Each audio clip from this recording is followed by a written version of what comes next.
Hi friend, আমি আবার এসে গেছি একটা নতুন ভিডিও নিয়ে। তো আমরা দুদিন আগেই কলকাতা এসেছি, তো এখন আমরা কলকাতাতেই রয়েছি। আজকে আমরা যাব এখান থেকে বনিদের বাড়ি। তো আমরা ক্যাব বুক করে নিয়েছি, তো বুক করেই আমরা দমদম পার্ক থেকে আমরা লেক টাউন হয়ে সোজা আমরা সেক্টর 5-এ চলে এসেছি। এই কারণেই বললাম যে অরিনের একটা কেমিস্ট্রি বই কেনা ছিল, তো এই সেক্টর 5 হয়েই আমরা কলেজ স্ট্রিট যাব। আর আজকে বলে রাখি, আজকে হচ্ছে গিয়ে ভোটের রেজাল্ট বেরোচ্ছে, তো সেই হিসাবেই অনেক ফাঁকা। আর এই ভিডিওটা আমি পরেই আপলোড করছি, কারণ আমার লাইনে অনেকগুলো ভিডিও ছিল, তো ছাড়তে একটু দেরি হয়ে গেল, তার জন্য তোমাদেরকে আগে আমি সরি বলে রাখলাম। তো ভোটের রেজাল্ট আজকে, সেই রেজাল্টেই তো এই কারণেই আজকে রাস্তাঘাট একটু ফাঁকা। তো আমরা সেক্টর 5 হয়ে এখন বেরিয়ে যাচ্ছি। তো খুব সুন্দর লাগছে আজকের দিনটা, কারণ আজকে ওয়েদারটাও খুব সুন্দর। ওপরে দেখতে পাচ্ছ ব্লু স্কাই, তার সঙ্গে তুলোর মতন প্যাঁচা মেঘগুলো রয়েছে, আর তার সঙ্গে যদি এই স্কাই স্ক্যাপারগুলো থাকে, তো কলকাতার এই দিকটা, এই সেক্টর 5 এলাকাটা পুরো মানে খুব ভালো স্কাই স্ক্যাপার রয়েছে। কংক্রিটের যত জঙ্গল এদিকেই দেখা যায়, মানে মূল কলকাতায় কিন্তু এই রকম বিল্ডিং দেখা যায় না। তো এইটা খুব সুন্দর লাগে দেখতে, অনেকটা নাভি মুম্বাইয়ের মতন। তো রাস্তাঘাটগুলো বেশ ভালো চওড়া রয়েছে।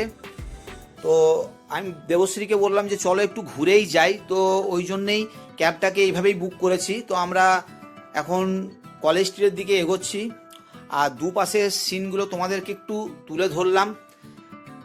তো খুব সুন্দর এখানে। এর আগেও আমি ছোট বয়সে আসতাম, এদিকে আমাদের একটা লাইব্রেরি ছিল, সেই লাইব্রেরি আর বই মেলা হতো এখানটাতে। আর এই বিল্ডিংটা বলতে বলতেই দেখো কত সুন্দর লাগলো বিল্ডিংটা যেটা গেল। তো এই বলতে বলতেই এই যে এই জায়গাগুলো দেখছো, এখানে একটা জায়গাতে বইমেলা হতো, তো আমি বইমেলায় আসতাম, খুব সুন্দর লাগতো। আর এগুলো রেসিডেন্সিয়াল কমপ্লেক্স রয়েছে এই দিকটা, তো এগুলো গভর্নমেন্ট অফিস রয়েছে কিছু। আর এই দেখো আমরা এখন এগিয়ে যাচ্ছি, মূল কলকাতার দিকে ঢুকে যাচ্ছি, কারণ এগুলো তো সব সল্টলেকের আন্ডারেই পড়ে। তো এবার আমরা কলকাতার ভিতরে ঢুকে যাচ্ছি। আর এখানকার ফ্লাইওভার আর রাস্তাঘাট কিছু বলার নেই, এই জায়গাটার ফিলটাই আলাদা রকম লাগে। তো খুব ভালো লাগে এই জায়গাটাকে আমার। আর তোমরা পজ করে দেখে নিতে পারো, কারণ অনেক রাস্তার নাম আমি ভুলেও গেছি ছোট বয়সে দেখা, আর এখন তো মানে অনেক চেঞ্জ হয়ে গেছে। ছোট বয়সে আমরা সল্টলেকে এডি ব্লক, বিডি ব্লকে যেতাম, সেখানে পার্কে খেলতে যেতাম বিকেলেই। তো সেই দিন আর আজকের দিনের মধ্যে আকাশ জমিন ডিফারেন্স। বিশেষ করে আইটি সেক্টর হয়ে যাওয়ার পর থেকে এইদিকে পুরো জায়গাটাই চেঞ্জ হয়ে গেছে। আগে অতটা ছিল না, কম ছিল, মানে 90-এর দশকে এইগুলো খুবই কম ছিল, তখন সবে শুরু হচ্ছে আর কি। সেই তো আমরা এবার আস্তে আস্তে এখান থেকে আমার মাসি শাশুড়ির বাড়ি চলে যাব। তো এই দেখো বলতে বলতে আমি আমার মাসি শাশুড়ির বাড়ি চলে এসেছি। আর এখানে এটা দমদমে আছে, তো পিঙ্কুও চলে এসছে, অরিন আগের থেকেই চলে এসছিল। তো এই দেখো লাগেজ নিয়ে এরা সব উঠছে। আর বনি আমাদের ওয়েলকামের জন্য দাঁড়িয়ে থাকবে বলেছে, তো দেখি আছে কিনা, দেখি বনি আছে কিনা। বনি আমরা এসে গেলাম, বনি আমরা এসে গেছি। কেমন আছো? খুব ভালো, খুব ভালো। তোমরা কেমন আছো? অনেকদিন পর তোমার সঙ্গে দেখা। অনেকদিন। হ্যাঁ হ্যাঁ হ্যাঁ, অনেকদিন পর দেখা হয়েছে। তো আর এই যে এইবারে ছোট মেয়ে আর বড় মেয়ে, এই দেখো বনির ছোট মেয়েকে তোমরা দেখে নাও। এটা শ্রেয়াংশী, এইটা শ্রেয়াংশী, এই যে আর এইটা সমৃদ্ধি, যার নামে এই সমৃদ্ধি এক্সপ্রেস হয়ে, ওই জন্য ও হাসছে, এটাও বলে দিলাম এখানে। এবার চলো একে একে বাকি মেম্বারদের সঙ্গে পরিচয় করিয়ে দিই। আমার মাসিমণি আর মেসোমশাইকে দেখাই। তো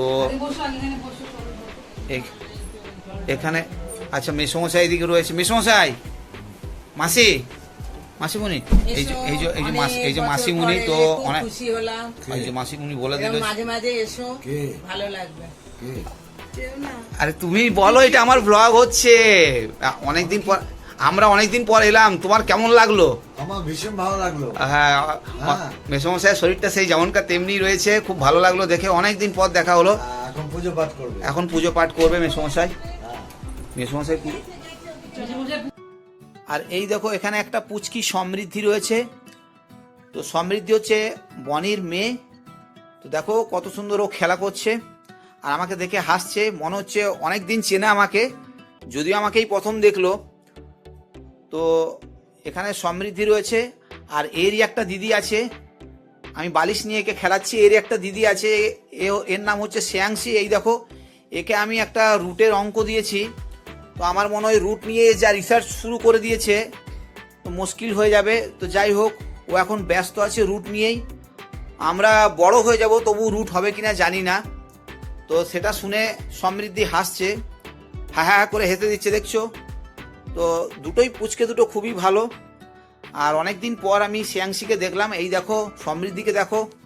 আর এখানে শ্রেয়াংশী একটু পারফরমেন্স করে নিচ্ছে, ও ভারতনাট্যম করে। তো এরা অ্যাকচুয়ালি মানে বনি অর্থাৎ আমার শালি মুম্বাইতে থাকে, তো ওরা এখন সামার ভ্যাকেশন করেছে মেয়েগুলো, তো সেই হিসেবে ওরা কলকাতায় এসছে। তো বললো আমাকে একটু যে তোমার ব্লগে আমার একটা ভিডিও শ্যুট করে দাও, তো সেই ভিডিও শ্যুট করে দিলাম। আমি মিউজিক দিতে পারলাম না কারণ কপিরাইট লাগার ভয়ে, ও যে ভারতনাট্যমটা করছে সেটাতে কপিরাইট লাগার ভয় আছে, তার ভয়ে দিতে পারলাম না। তোমাদের ডান্সটা কেমন লাগলো শ্রেয়াংশী ওটা অবশ্যই জানাও কমেন্ট করে। লাঞ্চ করার আগে বনি আমাদেরকে বলল চলো আমাদের ফ্ল্যাটের একটু টেরেসের ওপর নিয়ে যাব। তো এখানে নিয়ে এসছে, তো এদের ওপরের ফ্ল্যাটের ওপরটা আমরা একটু দেখে নিলাম। জায়গাটা আজকে রোদটা বেশ ভালোই দিয়েছে আর খুব সুন্দর এখানের ওয়েদারটাও। আর তোমাদেরকে এই দেখো ছোট্ট পুচকিটা এখানে একটা গোল বেড়ি নিয়েছে, সেটা নিয়ে ঘোরাবে আর কি। আর তোমাদেরকে আরেকটা জিনিস দেখিয়ে দিই, এই যে দূরের ফ্ল্যাটটা এর ওপরে একটা চিল রয়েছে, তো সরি চিল নয়, এটা ঈগল আছে। এই দেখো ওর মনে হয় পায়ে ইনজুরি হয়েছে, তো এটা দেখে আমার খুব খারাপ লাগলো, তাই আমি একটু শ্যুট করে নিলাম কারণ আমি পাখি খুব ভালোবাসি। খাওয়া করেছে জানি না, এটা চিকেন করেছে, এটা মাছ করেছে, এইদিকে ভাত। এই বনি পরিবেশন করছে, হ্যাঁ দেখি কি নিয়ে আসছে। এটা একটা চিকেন নিয়ে চলে এলো, বাহ বেশ ভালো চিকেনটা করেছে, বাহ বাহ। এই তো ঠেকাতে কি কোনো অসুবিধা নেই তো, তাই নিয়ে পালা এখন থেকে। না না এখানেই বসবো আমি। না পাতে কিচ্ছু নেই, তোমার জন্য ডাব চিংড়ি আছে। আচ্ছা আমাকে একটু চিংড়ি দাও অল্প। হ্যাঁ আমি ওই ভাতা করে আর বনি এখানে পরিবেশন করছে। বনি আজকে পুরো ব্যস্ত। আর ডাব চিংড়িটা দেখাচ্ছি, এটা ডাব, নামটাও যেমন তেমনি কাম। বনি নিজের হাতে রান্না করেছে।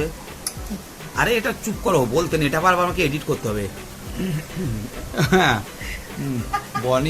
বনি রান্না করেছে নিজের হাতে, যদিও এটা বাইরে রান্না করেছে, হ্যাঁ কিন্তু তাও আমি নাম দিলাম এখানে বনি রান্না করেছে, পরে এটা এডিট করে দেবো। বনি না অ্যাকচুয়ালি মা রান্না করেছে।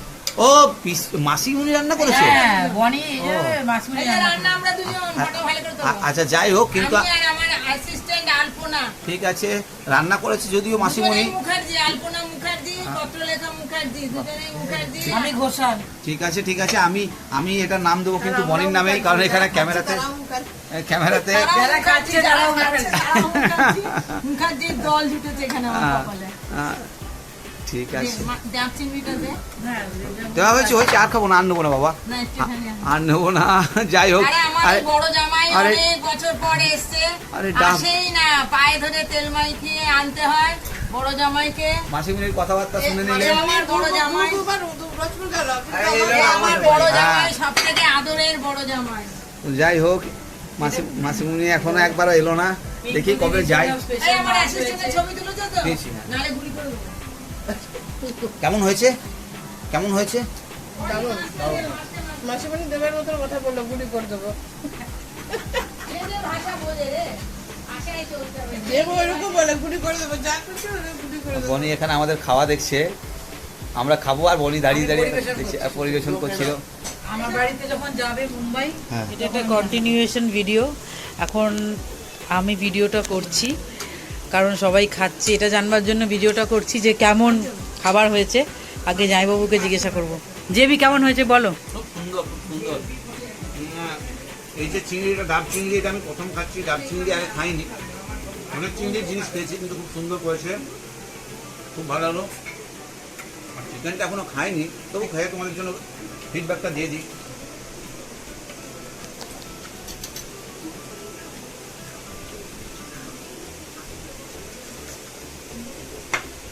বাহ, ডাব একদম চিংড়িটা আমার বেক করে করা ওটাও হয়েছে। সুন্দর আছে, গন্ধ পেলাম, খুব সুন্দর কিন্তু হয়েছে। ডাবটাকে কেটে মাঝখানে। কি করে আমি চেষ্টা করবো বলো? তাই জন্য এবার অরিন তুমি বলো তোমার কেমন লাগছে? কেটে- আরে ওই কাটা তো আমি রোজ কাটছি। চিকেনটা সব থেকে ভালো হয়েছে, ওকে, বাকি এগুলো সব ঠিক আছে। বাকিগুলো সব ঠিক আছে। আর দিদি খাচ্ছে হচ্ছে পার্শে মাছ পার্শে মাছ এখনো দেওয়া হয়নি। আর ডাব চিংড়ি। দেবো? এবার দিদি ডাব চিংড়িটা খেয়েছে, তাই দিদি কেমন হচ্ছে বলো? Mind blowing, mind blowing. কোনো ভাষা নাই বলার মতো। এই, এটা খাবি? উচ্ছে খাচ্ছে না আমার নাতি, কিন্তু উচ্ছে খেতেই হবে, তাহলে স্কিন ভালো থাকে, চোখ ভালো থাকে, নাক ভালো থাকে, পড়াশোনার বুদ্ধি ভালো হয়। আর তোমার জামাইকে দেখো, উচ্ছেগুলো বেছে বেছে নিয়ে নিয়ে ভালোগুলো জামাই হেলথ কনসিয়াস, কি করবো? তো বিকেল 3:30 নাগাদ আমরা বনিদেরকে বিদায় জানিয়ে হাওড়ার উদ্দেশ্যে বেরিয়ে গেলাম। একটা ক্যাব বুক করে নিয়েছি, অরিন আগের সিটে রয়েছে, আমি আর পিঙ্কু পিছনে রয়েছি। তো আমরা এখন হাওড়া যাব।